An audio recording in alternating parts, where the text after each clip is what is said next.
Tinanong ako dito ni ma'am kung ano yung pitong makakapagpasaya sa akin. Ang sabi ko dito, ang sagot ko ay makatulong sa kapwa, maging senador, maging presidente, maging mayor, maging barangay captain.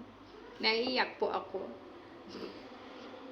Kasi hindi ko naman gusto maging politiko eh.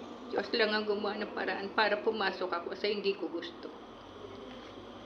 Pero tumutulong ako kasi sa kapwa, kaya siguro gumawa ng paraan ng Diyos na itong maging ambisyon ko. Dahil ang tunay kong ambisyon ay maging pulis at militar, pagtulong din sa taong bayan, kaya makabayan po.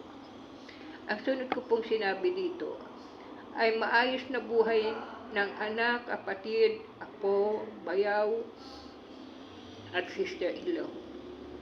Tulungan ako lagi ng Diyos sa anuman na aking gagawin.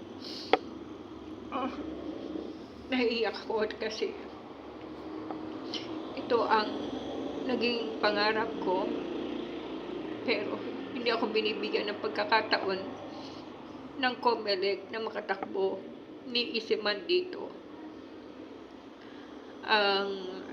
Except for ang pagiging barangay captain.